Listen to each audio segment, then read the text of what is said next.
Good evening. My name is Heather Budzinski, and I'm the head, University of Manitoba Archives and Special Collections.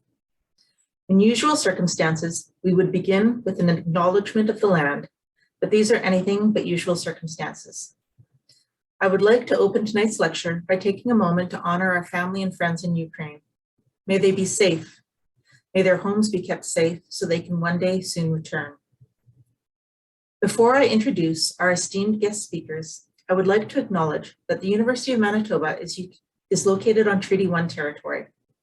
I'm grateful to live and work on the traditional lands of the Anishinaabeg, Cree, Ojibwe, Dakota, and Dene peoples, and the homeland of the Métis Nation. I would like to welcome each and every one of you to the 29th Annual J.B. Rudnyckyj Distinguished Lecture, with our esteemed guest speakers, Marta Dyczok and her very special guest, Andriy Kulykov. Marta is Associate Professor at the Department of History and Political Science, Western University. She's a Fellow at the University of Toronto's Munk School of Global Affairs and Adjunct Professor at the National University of Kyiv Mohyla Academy. She is also the author of 6 books and a scholar of mass media, memory, migration, and history, and is regularly called upon to provide media commentary. Andriy Kulykov is joining us from the ground in Kyiv. He's the chairperson and co-founder of Hromads'ke Radio and the head of the Commission of Journalists Ethics of Ukraine. One of the leading journalists in Ukraine, he is a graduate of Kyiv University's Faculty of International Relations and Law. He has lectured at various Ukrainian and international universities, including Harvard, Columbia, Oxford, Toronto, and he supervises many graduate students. Welcome to you both. Without further ado, I will hand it over to you, Marta. Thank you very much for that, and also for accepting my idea of inviting Mr. Andriy Kulykov to join us from Ukraine. I think it's very important to have voices from Ukraine in all scholarly and information settings, and particularly these days. So Andriy, thank you very much for joining us. And as you can see, it is close to midnight in Kyiv. So it's been another very long day. I'd like to start by echoing Heather's words in her introduction, my admiration for the people of Ukraine, and particularly to the journalists who I'll be speaking about. I have to admit, it's a new experience for me giving a lecture during a war, but it's a new experience for Ukrainians to be experiencing this horrible onslaught. That said, I think it's really important to continue holding lectures, seminars, workshops, marathons. Yesterday, I was part of a Ukraine marathon hosted by George Washington University. They had 90 speakers over 24 hours, and my panel was between 11 and midnight, and it was so interesting that I had to stay for the other panel. So I think all of this information is very important because information is part of any warfare. And that's what I'd like to talk about today. I'd like to speak about 2 dimensions, the international dimensions, and then what's happening in Ukraine.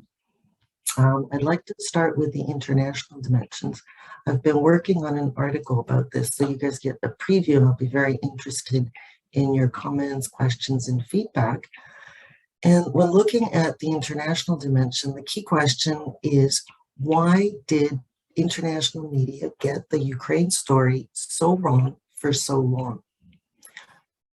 International reporting on Ukraine changed very dramatically a few days after Russia escalated its war in February 2022, and the headlines changed from the Ukraine crisis to Russia's war against Ukraine, from pro-Russian separatists to Russian forces, from Kyiv to Kyiv. But Russia had been waging war, military war, hybrid war against Ukraine for 8 years. So why did it take so long for international media to start getting the Ukrainian story right? Well, I argue there's 3 reasons. The first one is the mental maps people carry around in their heads, including journalists. And in these mental maps, many people are only vaguely aware of what Ukraine is. And this is in part due to the way history is taught. History is very rarely Ukraine is very rarely mentioned in European history courses. And when it is mentioned, it is in the context of Russia, the USSR, the Russian Empire, and it's usually presented from a Russocentric historical perspective. So most people, the way they've studied history, they've learned very little about Ukraine, and the little they have learned is in this map of Russia. And I'm always amazed by my students, even in 2022, that they don't distinguish the fact that the historical Russia, the Russian Empire, was not monolithic, that there were over 100 different nationalities in the Russian Empire, the USSR, and that the Russian Federation itself, even today, is made up of different nations. So for a lot of people, their thinking about Ukraine is in the context of Russia. And that is something that I think helps us understand why the reporting about Ukraine has been as it has. The other factor that shapes mental maps is the legacy of the Cold War and the ideology that came with it. So the bipolar mindset still lingers for many people, and they continue to and the US as adversaries. And anti-US sentiment easily translates into pro-Russian sentiment. And you still find scholars, including very prominent IR scholars, who argue that this war is America's fault, that this is NATO expansionism. And that is because they continue to see the world in this bipolar manner. So that's the first explanation of why a lot of reporting about Ukraine was the way it was. The second factor is Russia's very powerful misinformation machine. It deploys tremendous resources in all spheres to construct and transmit narratives, which are then picked up by international media. So things like phrases like Crimea has always been Russia. Well, given the mental maps people are operating with, that message is received often uncritically, because most people don't know that Crimea only became part of Russia as a result of imperial expansion in the 18th century. And that's what the Crimean Tatars call the first occupation of Crimea, 2014, of course, being the second occupation. But the maps people have grown up with, Crimea historically has been part of what they've seen as Russia or the USSR. So when the Russian misinformation machine is spouting out this message, Crimea has always been Russia, it is not rejected out of hand as inaccurate. Phrases like the US orchestrated a coup in Ukraine to raise tensions and NATO threatened Russian security. Again, that's the Cold War mental map, where people think, when they hear that, they think, well, actually NATO has been spreading and maybe Russia does have a legitimate right to feel threatened. And the way the Russian misinformation machine constructs these messages is very sophisticated, because it's deliberately layering onto these mental maps. And Stuart Hall, one of my favorite media scholars, wrote, the media messages resonate with people's existing beliefs, and long explanations are required to refute that. And Jonathan Swift wrote way back in 1710 that falsehood flies and the truth comes limping after it. So for Ukraine to dispel these inaccurate messages, this misinformation, takes a long explanation, whereas one-liners and these key phrases, they're easily sent out and not necessarily critically received.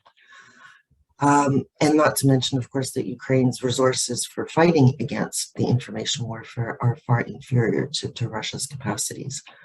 The third factor that explains the way that Ukraine's story appeared in most media outlets until February is the nature of the globalized media systems and the 24/7 news cycle. The number of foreign bureaus internationally has dwindled dramatically over the past few decades. and there are very few foreign correspondents who permanently work in countries. And so most news that is available, that is transmitted, comes from the wires, from international bureaus, press releases, syndicated reports. So there have been very, very few international correspondents based in Kyiv who knew the story. So the information was being picked up off the wires. The other thing is, in this 24/7 news cycle, journalists very rarely have time to properly fact check, get the background on the story. And so a lot of reporting is what, again, media scholars have described as churnalism, not journalism, where prepackaged information, press releases, and so on is just picked up, repackaged, and put out because you've got to get your story out, because you've got to get out there. And Russia has always been better at getting these messages out because of their superior resources. Now, this changed when the full-scale invasion began and foreign journalists started flocking to Ukraine. And now the reporting has changed because they are getting the view from the ground. And Heather, this is where I would ask you to run this little clip. I'm sure many of you are following this on your various media sources, but I came across a great little clip of Kyiv's Mayor Klitschko from yesterday. And he is being interviewed by a journalist, a British journalist by the sounds of the accent. And Russia had put out the narrative, is putting out the narrative that we are only bombing military targets. And now there's journalists on the ground that actually go and speak to people. So Heather, if you could play that clip, please. Putin says he's only targeting military targets. Bullshit. Sorry. Where is military target? This building is military target. Putin. Thank you. I should have warned you that there would be a profane word there, but I hope it didn't offend anybody too much. So what I'd like to do now, the second thing I want to talk about is how Ukraine's media has united in the face of war. Now, I've been researching and writing about Ukraine's media for many years. I'm not sure how many of you are familiar with Ukraine's media landscape, so I'll give you a brief overview and then talk about what's happening now. Over 30 years, Ukraine has developed a diverse media landscape, which looks very similar to that in established democracies. It is made up of 4 main segments: large corporations, public broadcasting, small independent media outlets, and online social media. The large private corporations, they dominate the scene. They are owned by the so-called oligarchs. And these corporations, they create a lot of multimedia content ranging from news to entertainment to sports. And they're aimed at, as many corporations, generating profits. These media moguls that own these corporations, they hold different political views. They compete against each other. But for the most part, they accommodate political elites and they try to use their media outlets as instruments of power. A relative newcomer is the public broadcasting system, which was created in 2014 after the Euromaidan revolution succeeded. And the public broadcasting system was created on the basis of the old state broadcaster. So their challenge has been to overcome the old legacy of state broadcasting, build new audiences with their new content, which they are slowly doing. And they're gradually gaining a reputation for reliable news and quality programming. There are also small independent media outlets of all sorts, including Hromads'ke Radio, which we'll hear about in a little while. And in the past 10 years, online and social media have started playing an increasingly prominent role. Now, as I believe this audience knows, Ukraine's media has been fighting against Russia's disinformation war for years. But in February, when Putin escalated, Ukrainian journalists and media were confronted with an entirely new level of challenges. Communications infrastructures became deliberately targeted, as did journalists, in an effort to silence them. And what I see as a remarkable display of unity on the individual, institutional, state, and corporate levels. Ukraine's media mobilized and created what I call a common information front to keep both society informed and their voices heard in the world. And I would even call journalists information warriors of a new kind. When Russia began military escalation against Ukraine, one of the first things they started doing is targeting communications to knock out the capacity for media broadcasting. The first attack was in Lutsk in Western Ukraine. I'm not sure why Lutsk was a target. I don't know if maybe Andriy has some insight into that. But on the 1st of March, Russia fired rockets at the main transmission tower in Kyiv, which is located near Babinyan, where Nazis executed Jews during the Second World War. And that strike killed 5 people, including 1 journalist, and it temporarily knocked several stations off the air. And right at that moment, Andriy Kulykov was broadcasting from his apartment on Hromads'ke Radio, and he can tell you what happened with the end of that, what happened when he got taken off the air, unbeknownst to him.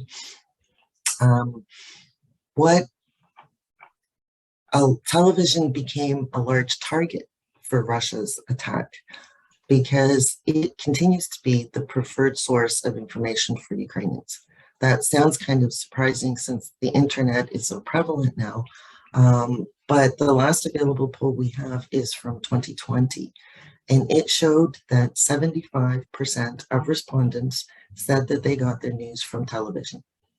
That's slightly down from 80% in 2019, the year before, but that is the main source of information Ukrainians are using. We're using, we don't know what they are now.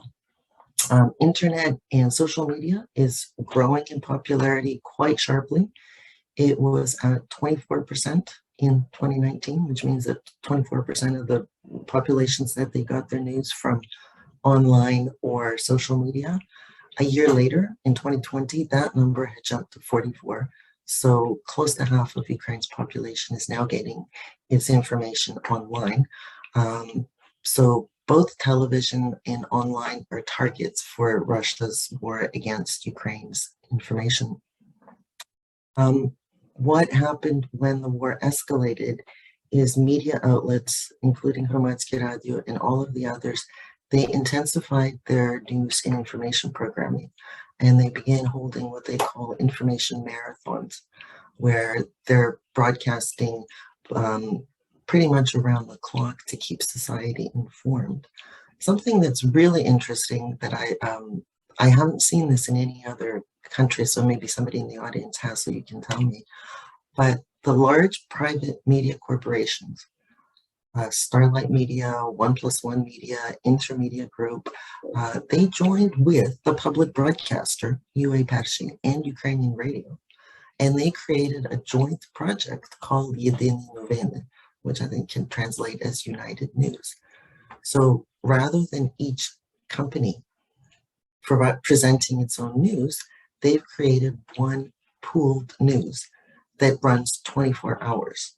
And I was speaking with Irina Slavinska, who was involved in these negotiations, and she said there was some jockeying for position who got which slot, kind of like that marathon that I was on yesterday. It's like, who wants to speak at noon, who wants to speak at midnight? Of course, everybody's trying to get the best slot, but they came up with a schedule, and they all broadcast the same thing, and they share frequencies.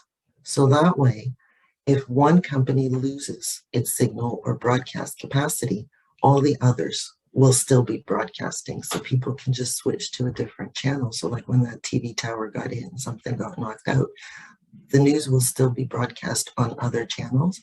And they've also joined with radio. So the radio is also broadcasting this, and also not just the national, they started with the national levels, but regional media firms also joined. So there's, this is a way to prevent the capacity of the Russians from knocking out the transmission of news. And again, in an interesting development, all the companies and cable operators, they waived user fees. So access to news has become free. And this was not something that the government directed from above. This is just something that they all got together and did. Noticeably absent from this coalition are the companies, the corporations owned by Viktor Medvedchuk. You all know has pro-Russian views and is close friends with Putin. The joint news produced by this coalition was also made available on various online and social media platforms. So YouTube, Telegram, and others, and it's being picked up on different things like TikTok and transmitted. A new app was developed on Radio Player. So the news broadcasts are easily available online and on smartphones, free of charge on Ukrainian mobile networks. And interestingly, the content on the Radio Player app is available in 3 languages. I checked it out: Ukrainian, Russian, and English. And then the Ministry of Digital Transformation joined in, and you should be following this minister on Twitter because he's very active and quite on the ball. They created a streaming service with an app called Dia TV, when Dia, means action. And Mega Gogo is the company that they worked with this. And so that is also TV signals. When TV signals are down, that's another way of transmitting the news. And the final thing that I think, again, is quite extraordinary is the Ministry of Digital Transformation. They brokered an agreement between Ukraine's main mobile phone providers, Kyivstar, Vodafone, Vodafone Ukraine, and LifeCell. So all of these companies agreed again to share roaming so that if one company's signal disappears, users can simply switch to the other one. And that way, again, there's no possibility of being cut off from information and news. The cyber attacks continue against, so I mean, there's bombing, but there's also cyber attacks that are constantly being launched against these media companies, again, to try to prevent them and disrupt their broadcasts. To date, a lot of the attacks have been successfully repelled. And there was one against Hromads'ke Radio, which again, I believe Andriy will tell you more about that. So there's intense attack against Ukraine's media, but there's also Ukrainian media mobilizing and Ukrainian journalists working in unbelievably difficult conditions to keep society informed. And it's my impression that they're succeeding in doing that. The last thing I wanted to talk about is that when the war intensified, Ukraine, as you know, has been receiving a lot of international attention, but also cooperation in the media sphere. I don't know if there are any opera fans in the audience, but those of you who are opera fans will know that on Monday, the Metropolitan Opera of New York had a special live broadcast dedicated to Ukraine with all proceeds going to Ukraine's war effort. And again, the opera fans among you know that the Metropolitan has live international broadcasts on Saturday. I listened to this on CBC Saturday afternoon at the opera. And so the public broadcasters internationally broadcast these performances live. And on Monday, the Metropolitan Opera performance was broadcast live on Ukraine's public broadcaster. And Irina Slavinska, who is the director of the cultural branch of the programming, she led the broadcast with Dmitro Khwarkin. And she posted on Facebook just before, she said, I'm going to the opera. I'm going to get dressed up and I'm going to go down. And I know that I'm just going to be in a radio studio, so nobody will see my fabulous outfit, but I am going to the opera. And I think that really is the spirit of journalists in Ukraine, how they have been responding to the situation that they find themselves in, which I can't imagine. But my colleague and friend Andriy Kulykov will tell you what it's like on the ground. Andriy, over to you. Well, first of all, I would like to explain why I am not very clearly seen and where I am. I am in my kitchen, in my flat, almost in downtown Kyiv. And because we have curfew from 8 p.m. to 7 a.m., I'm not advised, and basically I'm not even allowed to switch on the lights. So the light that dimly falls on myself is the light from a small window in my bathroom. That's the only source of light that I can now afford. Actually, the sirens went off 5 minutes before we started our meeting, and I'm supposed to go to the bomb shelter or bunker, as they are sometimes called. But I'm not going there because I think it is very important that I talk to you or other Ukrainians talk to you, that you hear our voices from the ground. And voices from the ground is the thing that we as Hromads'ke Radio try to bring to other people on the ground. And we try to serve as a bridge between them, as a link between them. Dr. Dyczok asked me a week or so ago, why hadn't we joined this joint news marathon? My personal opinion is that they are too much television. And when Dr. Dyczok says that if people cannot receive television, they may switch to radio, the produce for radio and television is completely different. What is good for one means is not necessarily good for the other. I know several people in my surrounding whom I talk to from time to time, and they tell me that when they listen to radio, it reaches them in a more profound and more intimate way than television. A week or so ago, no, I suppose it was almost 2 weeks ago, I was going home trying to get to my flat before the curfew starts. And I was stopped by Ukrainian military patrol and asked to show them my documents. Of course, I obliged, but when I handed the passport to the officer, I said something. And he raised his hand and said, "Are you a radio presenter?" Mind you that even 6 years ago, I was a rather popular television personality. And some people still come to me on the street and say, "Oh, I watch every program of yours." And they are very much surprised because I tell them that for 6 years now, I haven't been presenting any television program. But this man recognized me not from my face, but from my voice. And then we talked to him at a considerable length, and it turned out that they do listen to radio.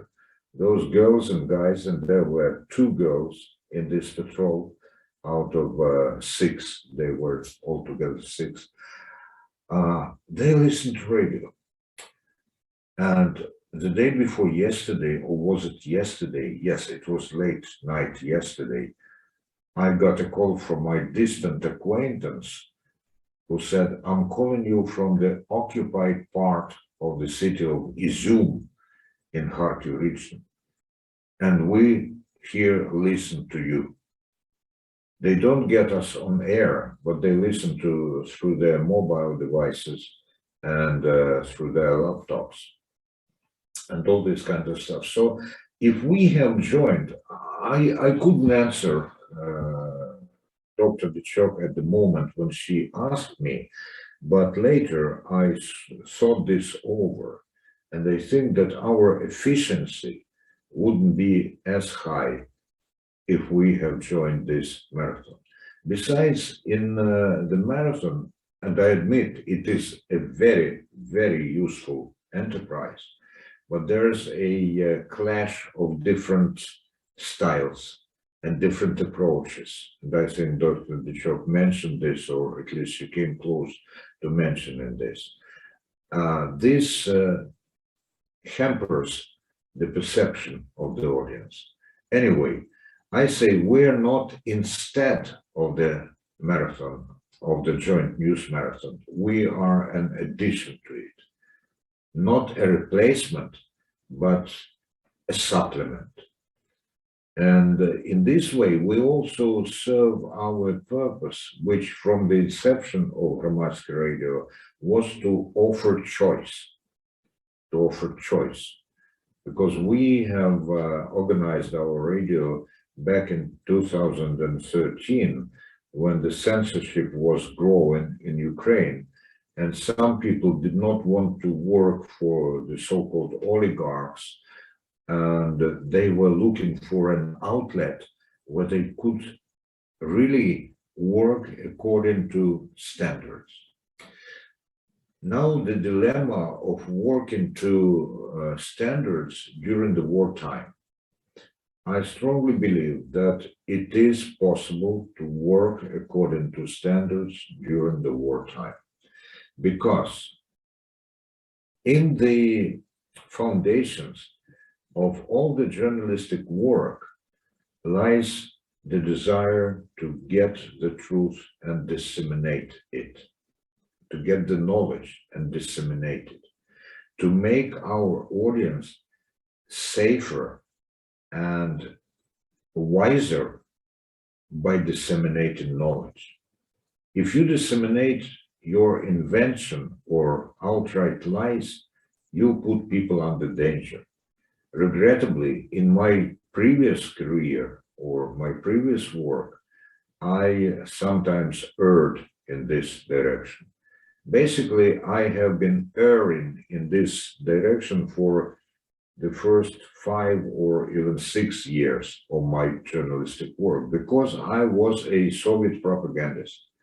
As Canadians, and some of you, judging from your surnames, are Ukrainians, or maybe everyone is a Ukrainian. Anyway, you may have heard, or you may have even read, a newspaper which was called The News from Ukraine, a propaganda, well, I don't want to say propaganda leaflet, because there were some very good points in this newspaper, a propaganda tool for Soviet ideology. And when I worked there, I very often went for inventions, because I believed until some time in some of the Soviet ideology, and I tried to impose my views on my readers. Mind you, I never went along the ethnic or national policy of the Soviet Union, but as far as one-party system is concerned, or planned economy, or some other things, it was okay for me. It took me quite some time to reprocess my thinking, and one of the turning points, actually the turning point, was a publication in one of the Ukrainian Canadian newspapers, where they spotted one of the lies that I printed right on the spot. And the very first line of this publication, of this small article about my article, made me so ashamed that I tried for half an hour to convince myself that they were not right. But I failed. I understood that the person who criticized me, who actually revealed, or what's the word? Okay, revealed that I was lying, was right. And then I understood that propaganda is not effective, because propaganda is built on lies. And whatever the weapon is, when you are met with a masterful debunking, I think now it is called debunking, you are gonna fail. But my belief has always also been that it is not enough, and probably not enough debunking and contradicting and revealing. What you should do is to offer people such a product that they grow used to, that they have the taste for. And then when they are used, let's say, to a quality Ukrainian product in our case, they do not need Russian product, they do not need low quality American or Indian product, whatever. You should create quality journalism and offer it as a choice to your audience. Audience in Ukraine is critical. They are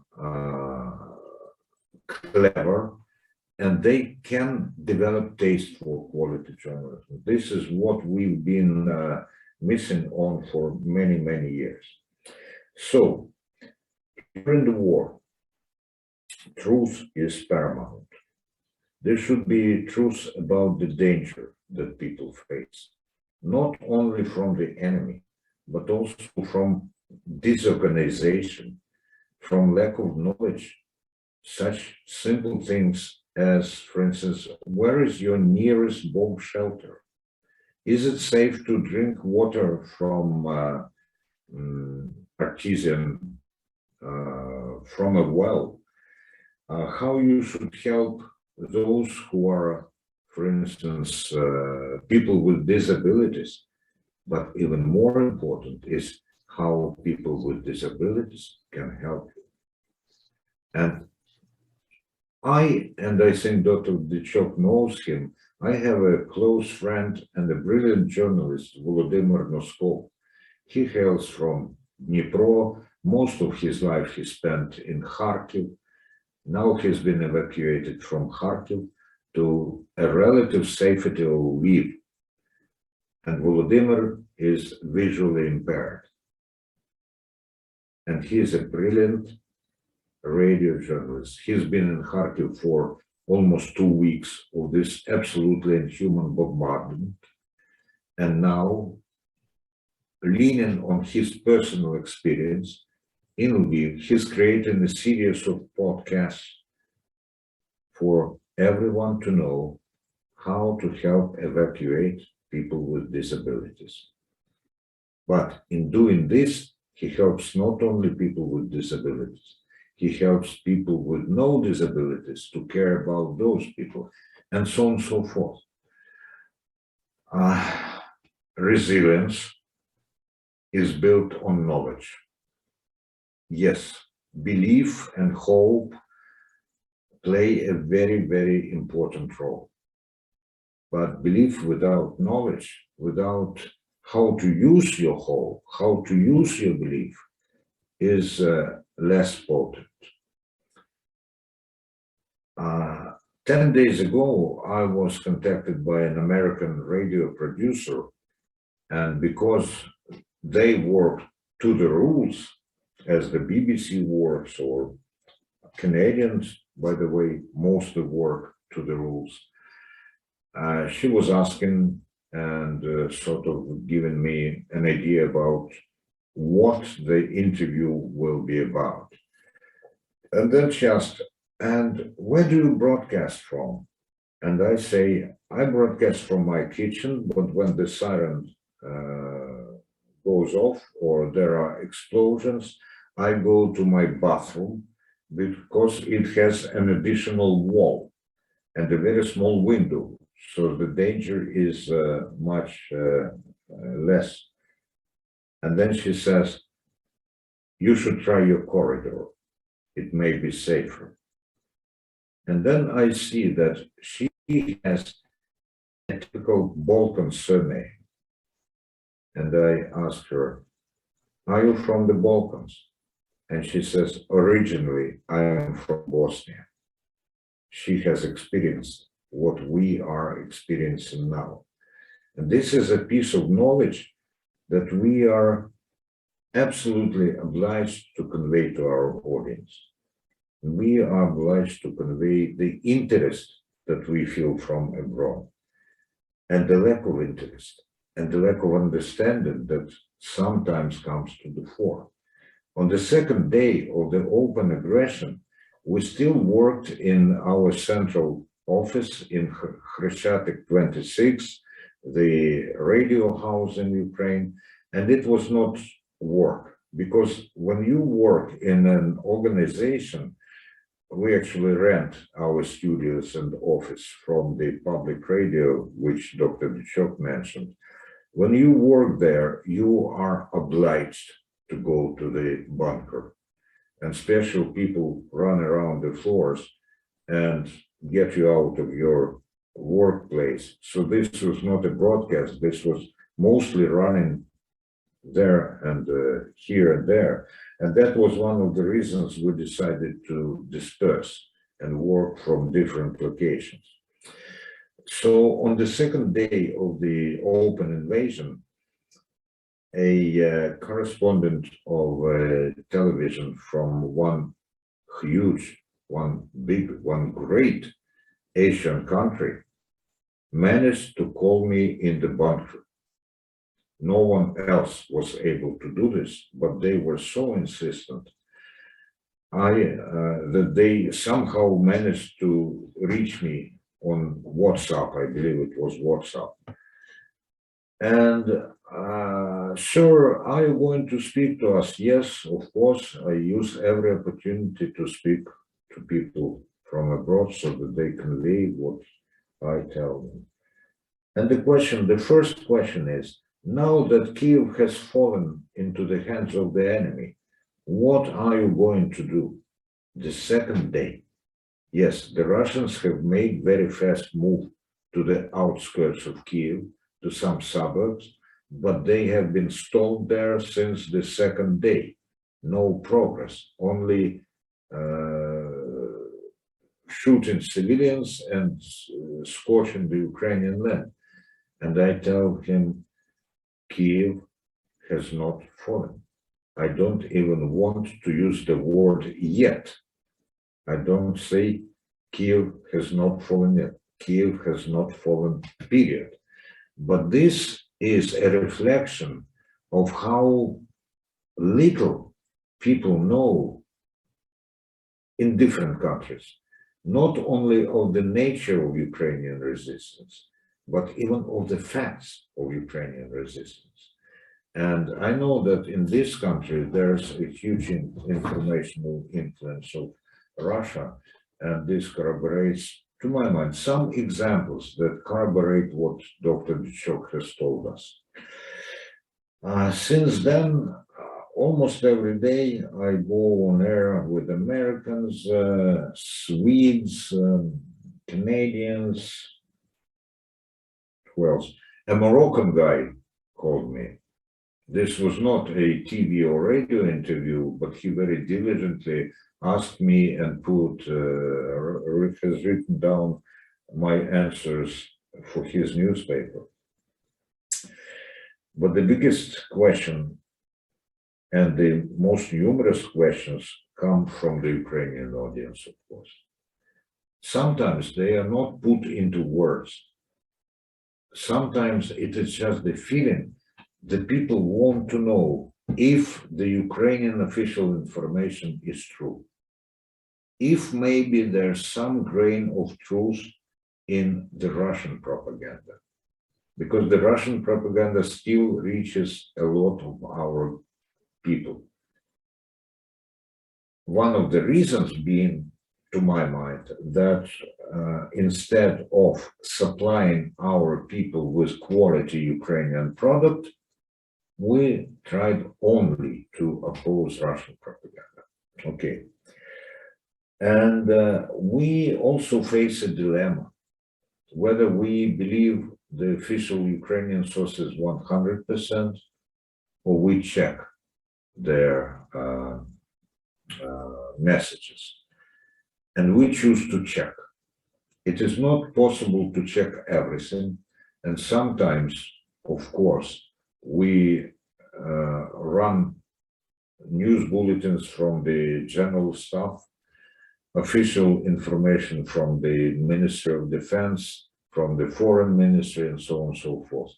But sometimes it is necessary to check. And for instance, there was a very inspiring story when in the city of Kherson, when the Russians first entered the city, an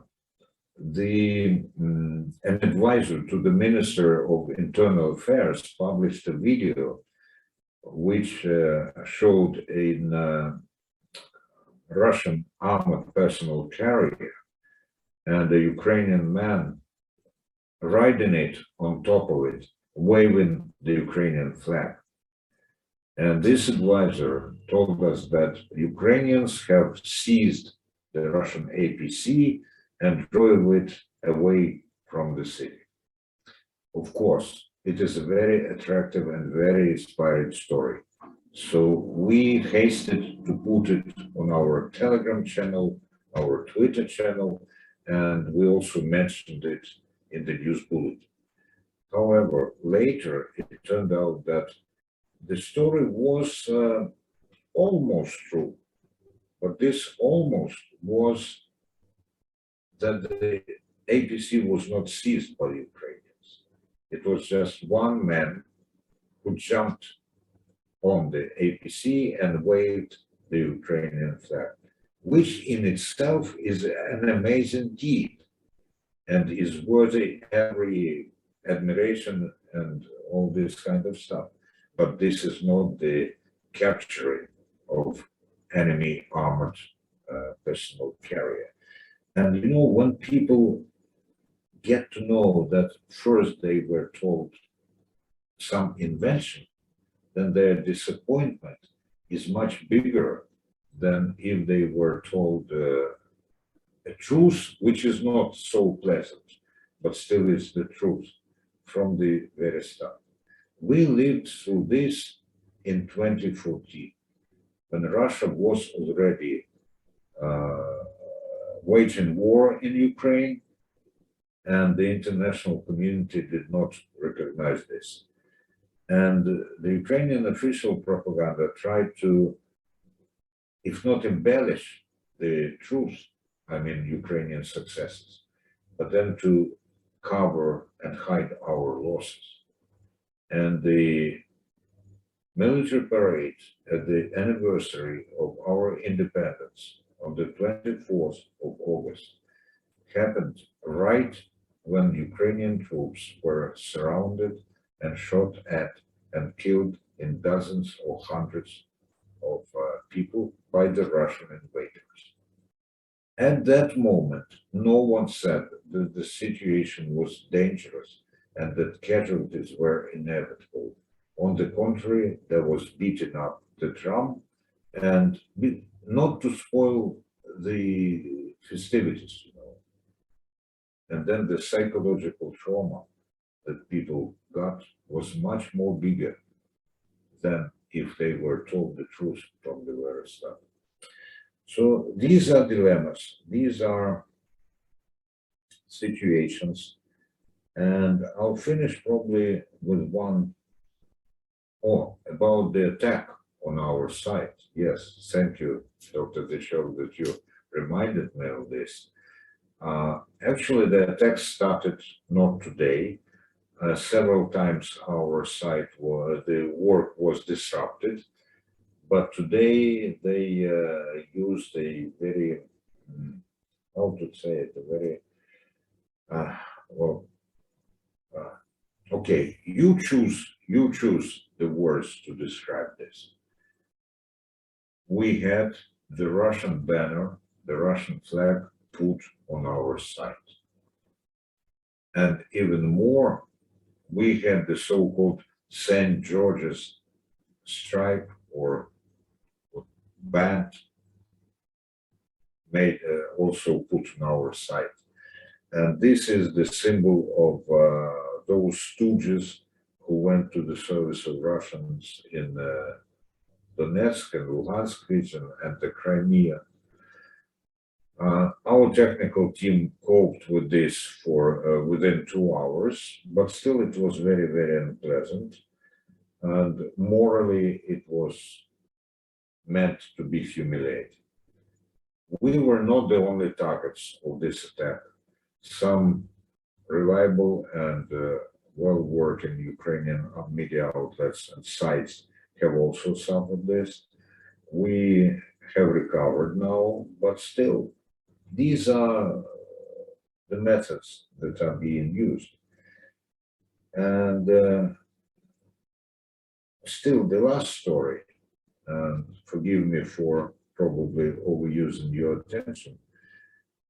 Dr. Dyczok mentioned that apart from being a radio journalist, I also had the Commission for Journalism Ethics. And as one profane word has already sounded during this lecture, I will probably use another one, but it's a quote, it's a quotation. There's a very popular slogan in Ukraine now. I believe that you will understand it. I'll say it in close to Ukrainian. Русский военный корабль, иди. Something like the Russian military ship off. Yes. And this was used by Ukrainian bodyguards when the Russian military ship approached their post and offered them to surrender.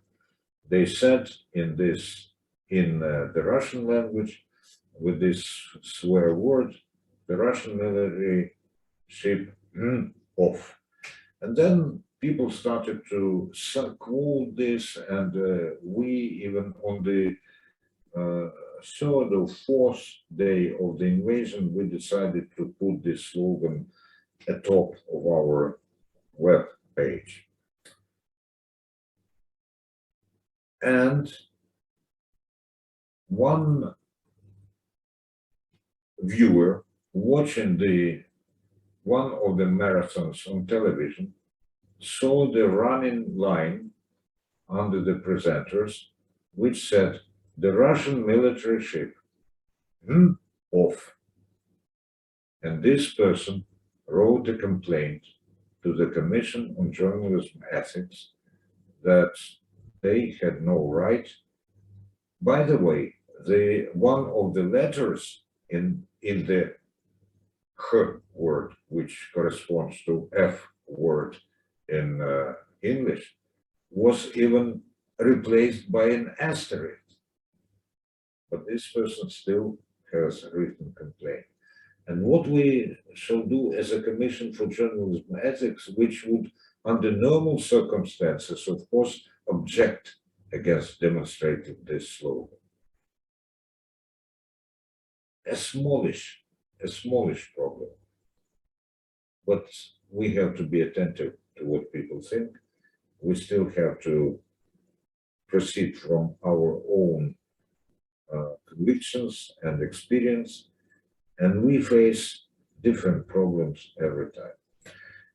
And I thank you for your attention. Again, apologies if I have overstepped my time limit, but I really wanted to share with you this experience. And believe me that those younger, as a rule, younger colleagues who are actually on the front line or under bombardment in cities like Kharkiv, Okhtyrka, Mariupol, they have much more to tell.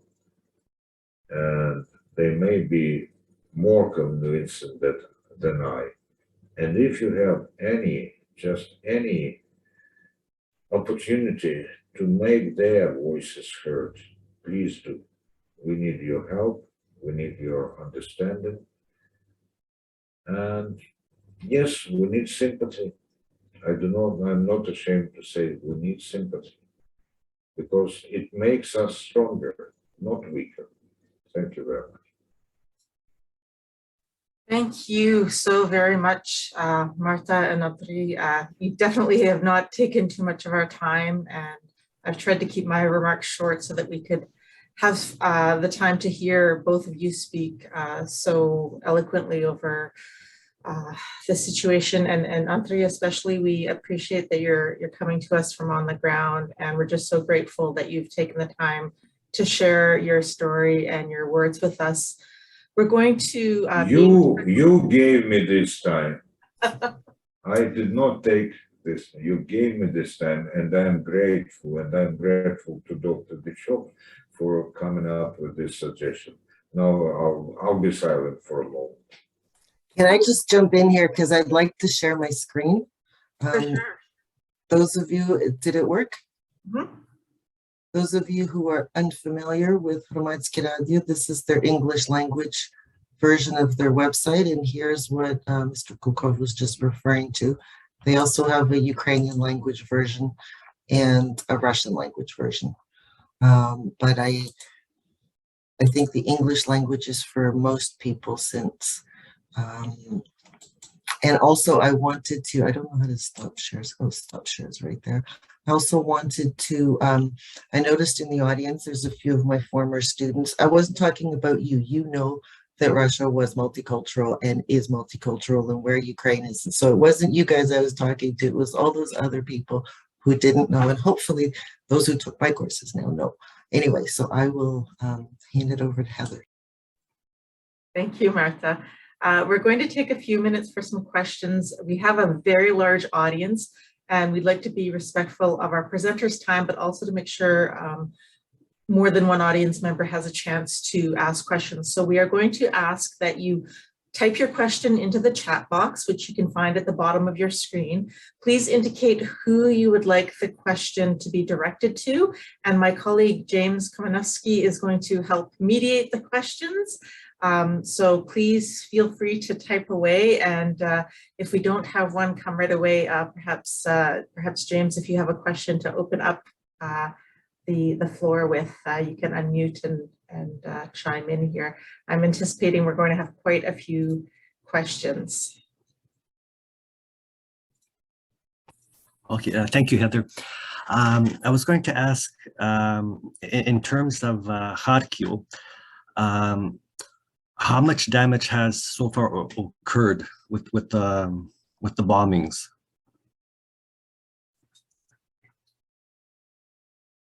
Shall I answer as a person who is nearest to Kharkiv? Impossible to calculate at the moment, but the death toll is over 1,000 people. And this is the biggest damage. Plus there's ruination of entire residential blocks. I talk to people from Kharkiv every day.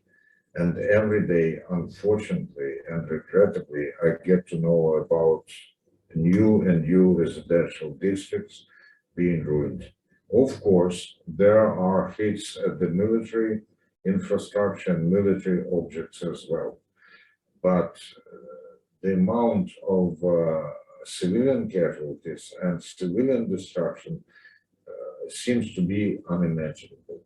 But again, James, Kharkiv is now known to everyone who is interested in everywhere. I have no doubt that you've been interested and you know this for many, many years.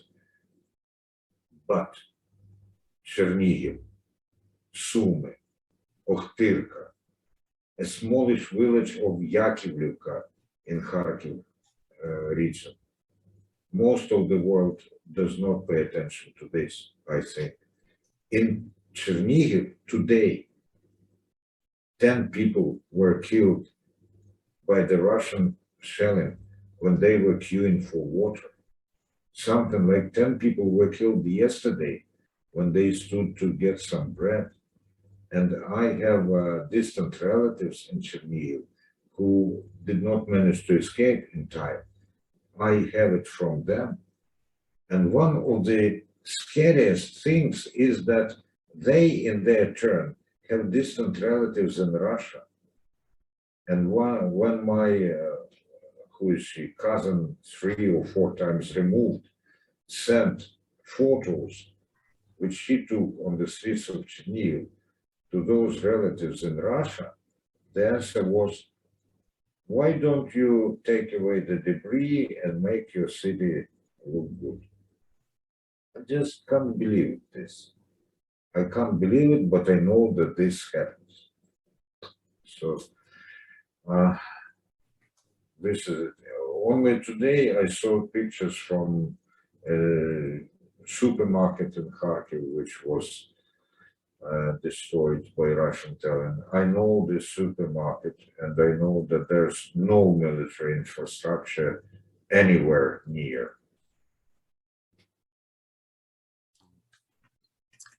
Andriy, we have another question for you.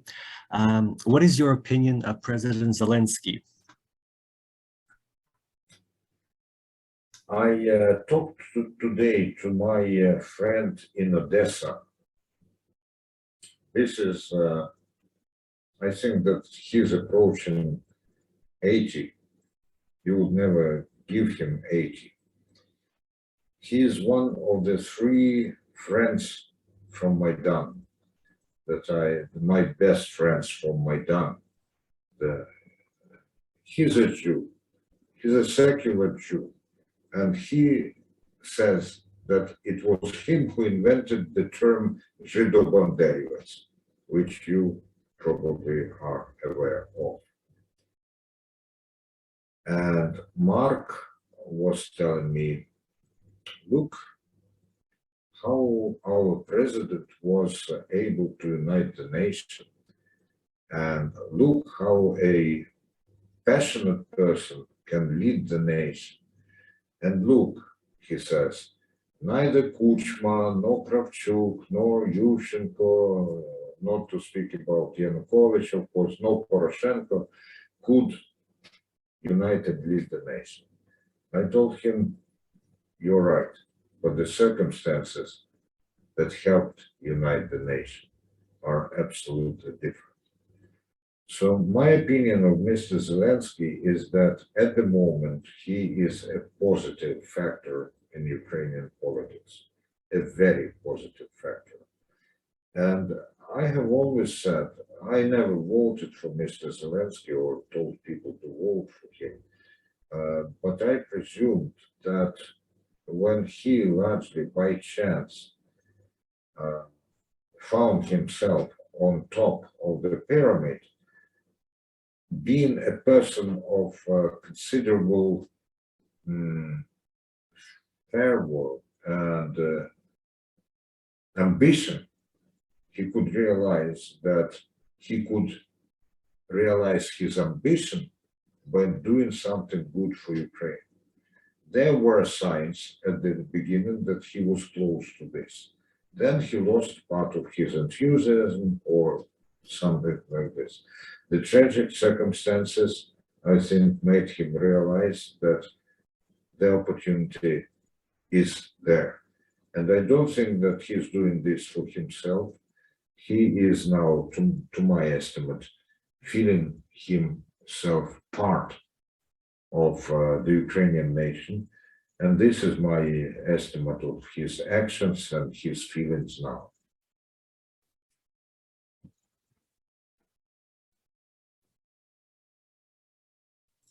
You're muted, James.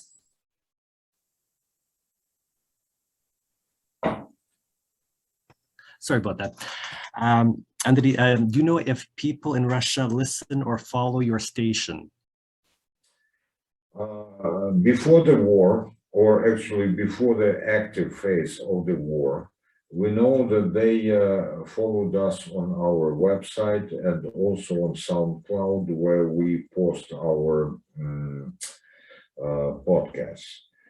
We know that the number of those who listened to us or visited us on the website is very small, because our website is banned in Russia by the Roskomnadzor or Roskomnadzor, whatever the body is. SoundCloud is not banned in Russia. And the proportion of our listeners on SoundCloud from Russia is much bigger than those who visit our website. But still, the figures are very, very small. I know also that in the occupied territories in Donetsk and Luhansk region, people listen to us, sometimes on air, before the active phase of the combat action started. We knew several locations in the occupied Donetsk and Luhansk where you could hear us on air.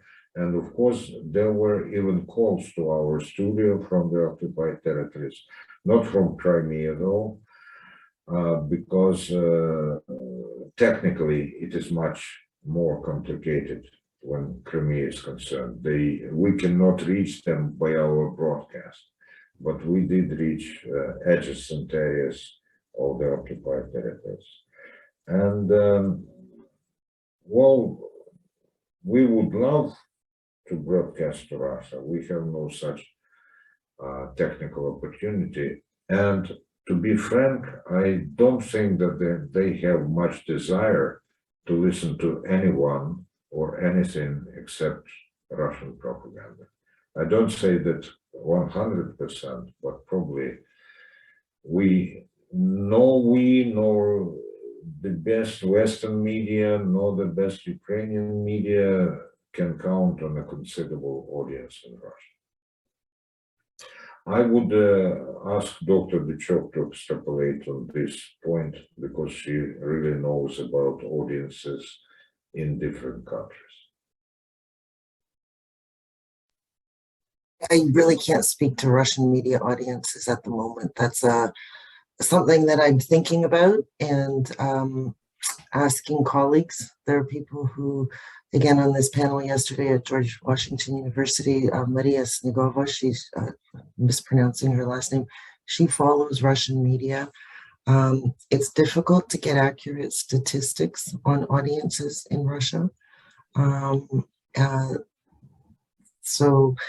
I mean, the legislation, you know, the media outlets, independent media outlets have been banned. BBC has been banned. BBC is now broadcasting from Ukrainian to Russia.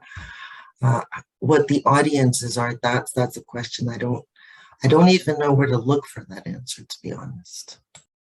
Just, I remembered one thing which is indicative. Before the invasion, and I mean here 2014, I was rather popular among different Russian radio and television stations. If they may have not invited me to their broadcast, but journalists called me and were taking from me some information about what was really happening in Ukraine. And I spoke to them without any hesitation.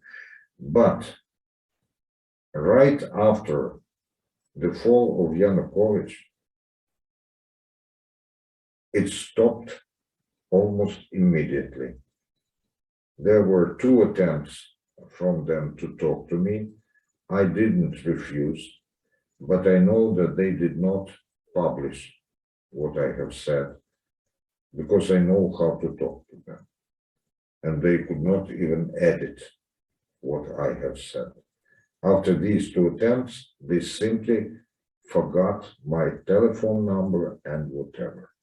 And this shows that basically you really cannot talk to Russian media, except for some very, very few exceptions. And unfortunately, you cannot reach a bigger audience.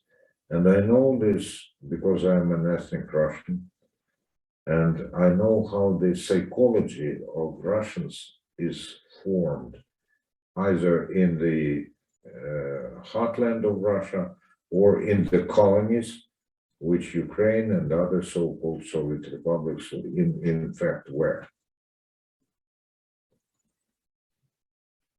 So there's another sort of a related question. Is there hope that the Russian public at large will ever wake up to what is happening? And what can be done to facilitate this process? Dr. Dyczok.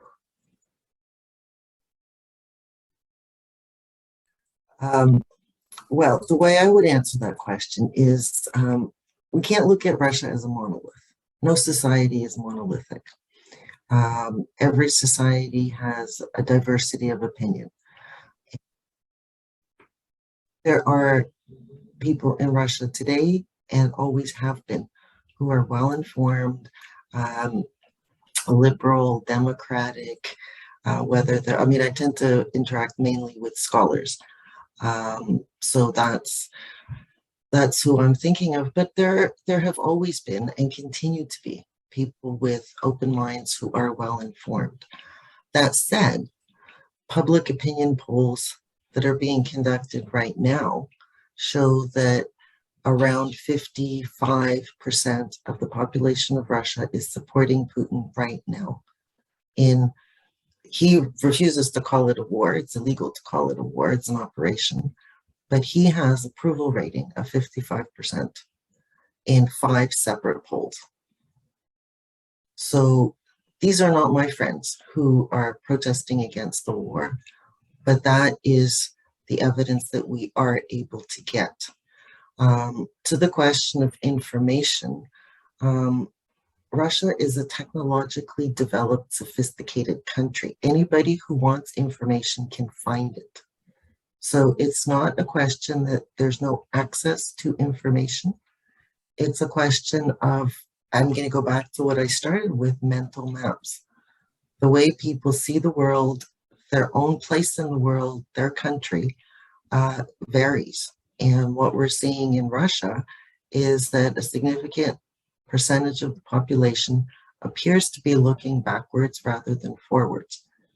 So they're looking at their past imperial glory rather than looking at a cosmopolitan world in which they have been living for the past 30 years. And what Putin's actions have done, in my opinion, is they have taken Russia back, and all the progress that has been made over 30 years is just being erased. And that is, it's unimaginable to me how people can be supporting that. But just to put it in a broader context, every society is diverse. I mean, it was unimaginable to me how Americans could storm their capital, and yet they did. I couldn't imagine what these truckers were doing occupying our capital, Ottawa, but they did. So that would be my answer.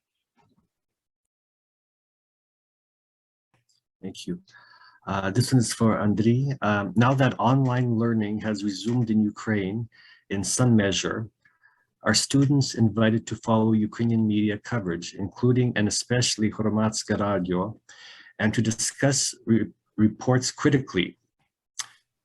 If not, perhaps this could be an exercise that is added, given that the conditions of learning are less formal and more open to diverse approaches.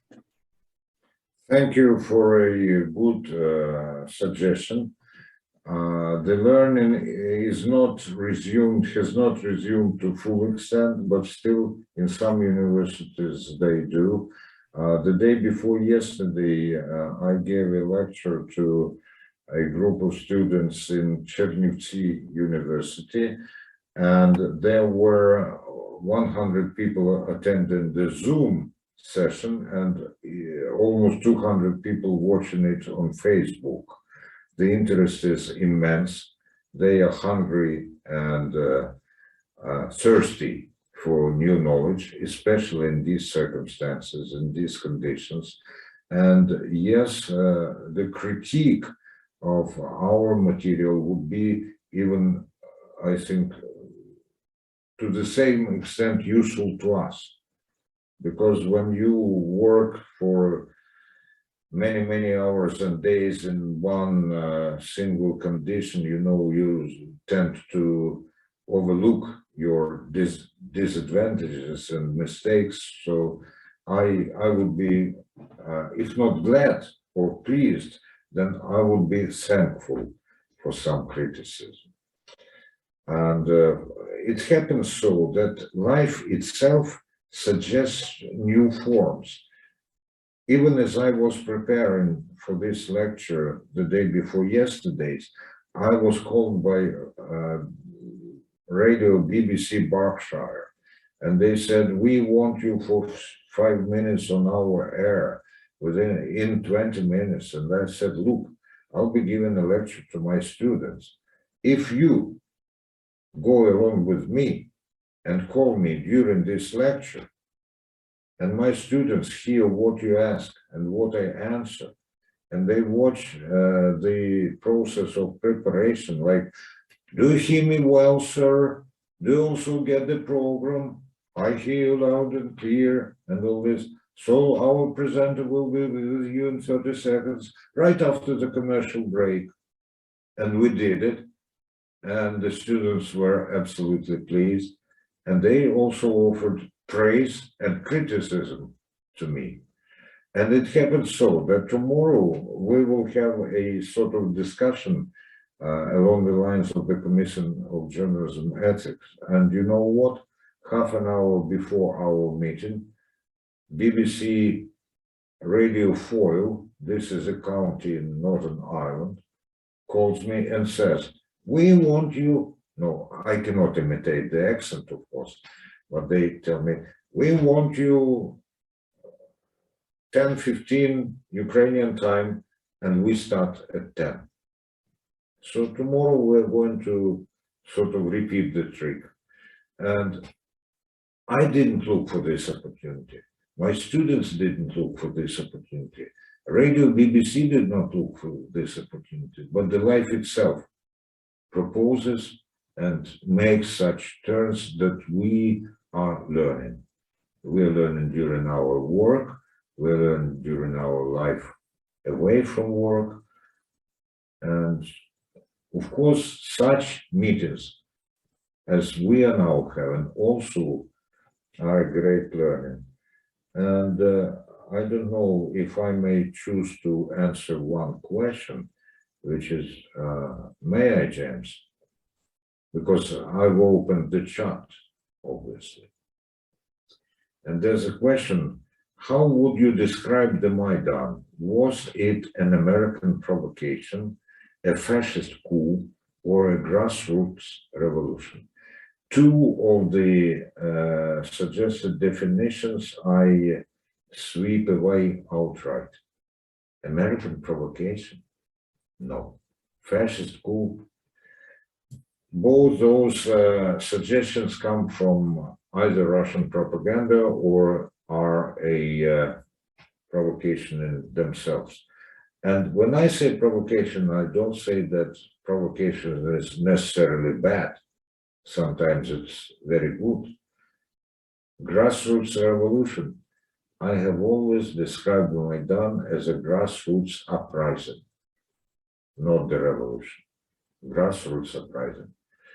And what happened in the end of Maidan was, to my mind, a Russian staged provocation. The way they removed Yanukovych from power played right into the hands of Russians.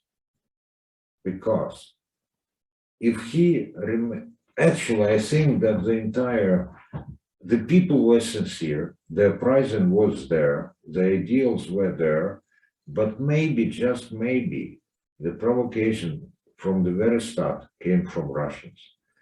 Because if Yanukovych remained the president, then they would not have the pretext to invade and occupy Crimea. If Yanukovych remained the president, they would have no credibility at all when they said, we want to protect Russian speakers in Ukraine and all this kind of stuff. So I think that at one moment, they used the opportunity that and they channeled the situation the way which was very, very beneficial for them. But being on Maidan every day and or every night or every day, depending on my working schedule, I saw those people. I was among those people. I met friends with those people. I knew people who were killed there. I was on the barricades as a journalist, and it's not easy to be between the two sides, you know. And no, this was a genuine people's uprising, and I absolutely agree with the word dignity in the phrase, the revolution of dignity. Was it the revolution? We can be scholastic and look for some traits or characteristic features of the revolution in a Marxist or non-Marxist way and arrive at the conclusion that it was not strictly speaking a revolution, but in human terms, it was a revolution. And definitely it was grassroots. We have time just for one more question. Many Russians have escaped to Finland. Do you know if they're communicating with those back home about what is really going on, which being non-media would still be legal? Dr. Dyczok, do you know? I don't know specifically about Finland. I do know about Russians who are in Canada.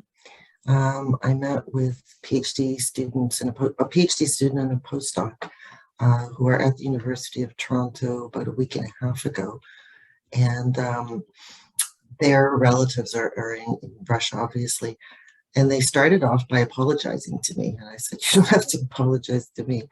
And they said that they're not in communication with their parents because their parents support President Putin and the war, and that they have bought into, they support the narrative that this is, denazification and the whole, constructed false propaganda. They believe it. So they say, we don't call our parents anymore because we don't want to fight with them. I don't know if there are any studies conducted on this. So this is just from my personal experience. But I'll give you another example. This is somebody who I studied at Oxford with, who's Russian, who is now a banker in London, who has been very pro-Putin all this time, appearing on Russia Today and so on. He's been scrubbing his Facebook page so that his views supporting Putin are not visible, because he's a Russian citizen who works for a British bank and lives a high life in London. So he is very quickly backpedaling what he has been doing for the past 8 years. But those are just two, that's anecdotal evidence, that's not research. And I have just one more question. For either of you, do you know, or do you have a view on whether Russia's involvement in the war in Syria emboldened them in any way to move on Ukraine? Yes, of course, as any war that's being fought, it trains people for future wars. And I think that even if the outright invasion was not planned at the moment of Russian involvement in Syria, they soon have seen that this combat experience can be used. But I think that they made a huge mistake, which at one time was made by Soviets, then Americans and British when they invaded Afghanistan. They tried to overlay their experience gained in completely different conditions on a completely different country. I've been to Afghanistan as a correspondent briefly. I've seen these people. And I asked them, they asked me, you are Ukrainian, why have you and other people disassembled the Soviet Union? And I tell them, we wanted to have our freedom, we wanted to have our independence and all this. And those were people who fought the Soviet invasion just something like 6 or 5 years ago. And I tell them, you seem to be regretting the breakup of the Soviet Union. I think that you should be glad because they were your enemies. And they say, yes, they were enemies. But look at us. We have 100 nations living in our country. We fight with each other, but we never want our country to disappear. Some of the ways of thinking in other countries can never be understood, or is very hard to understand by people living in other countries. And the Russians, with their imperial and chauvinistic attitude can never understand Ukrainians or other people, because, you know, we simply do not exist for them. We exist for them as people who should not exist. If you read and listen to what Putin is saying, and many, many Russians after him are saying, well, there's no Ukrainian nation. And this means that they want to destroy us and vanquish us by any means. If they cannot do this militarily, they will try to strangle us economically. By the way, they started the war, the economic war, in the summer of 2013. And like this so-called special operation, it had a preventive character. The Russians say, we invaded Ukraine because we don't want Ukraine to attack Russia. In the summer of 2013, they said, we are shutting off our economic ties with you because we don't want you to join the European Union and damage our economy. This is the logic. Sorry, I pretty much understand that lots of things that I'm saying are obvious to you, but maybe some people to whom they are not so obvious will listen and think. Thank you both. I'm just going to turn it over to Heather to provide the closing remarks. Thank you both so very, very much, Marta and Andriy. We are so grateful for the time you've spent with us this evening. Andriy, I know it's the wee hours of the morning for you now, and we are especially grateful for your time. Marta, thank you for pivoting your talk to be so relevant and so current for us right now. This has been one of the largest audiences that we've brought together for this particular lecture series, and it's been an absolute honor to share the space with you both tonight. I'm going to put a couple of links up in the chat if anybody is so inclined to support the efforts going on in the ground right now in Ukraine. The last link is for Hromads'ke Radio if you wish to donate and help Andriy and his team to get the word out and to keep broadcasting. I don't know how either of you get any rest these days. I can't imagine how much demand is put on your time. And Andriy, for you to say that you're still teaching regularly, it really, it blows my mind and it makes my heart sing and weep at the same time. So thank you so very much. I don't know what else to say to you both, but we are very gracious and we lift our hands to you and raise our voices in solidarity. So thank you both so much. Thank you everybody that's attended this evening. We appreciate the large audience so that we can continue to spread the word and to support our brothers and sisters in Ukraine. So thank you everybody. Please stay safe, be well, and do what you can to help the efforts on the ground in Ukraine. I will say thank you and good night. Thank you. Thank you and Slava Ukraini. Slava Ukraini. The link to donate, please support Hromads'ke Radio, but they're in the process of changing the way they're accepting donations. So the link that is up there is not the one that you need to be using. So I forgot to mention that. I'll be sending Heather the updated link to donate, and then she can share it with anybody who is interested. So sorry, that's one thing that was on my to-do list that I didn't get to before the lecture, but thank you so much for everybody for coming. Particular shout out to my former students, who's so nice to see you guys, even though I can't see you, and to the organizers of this lecture, and especially to Mr. Andriy Kulykov, who I don't know what time it is there, but it's very, very late. So we should probably let you go. Thank you, everybody. 1 a.m. sharp. Oh, okay, not too late. Not too late. That's still okay. Okay, thanks everybody. Thank you. And the recording of this lecture will be made available in the next week or so, if we can pull our resources together for that. So thank you, stay safe, be well, and we'll talk to everybody. Keep up doing the good job. Thank you. You as well, Andriy. Good night all. Bye-bye. Bye.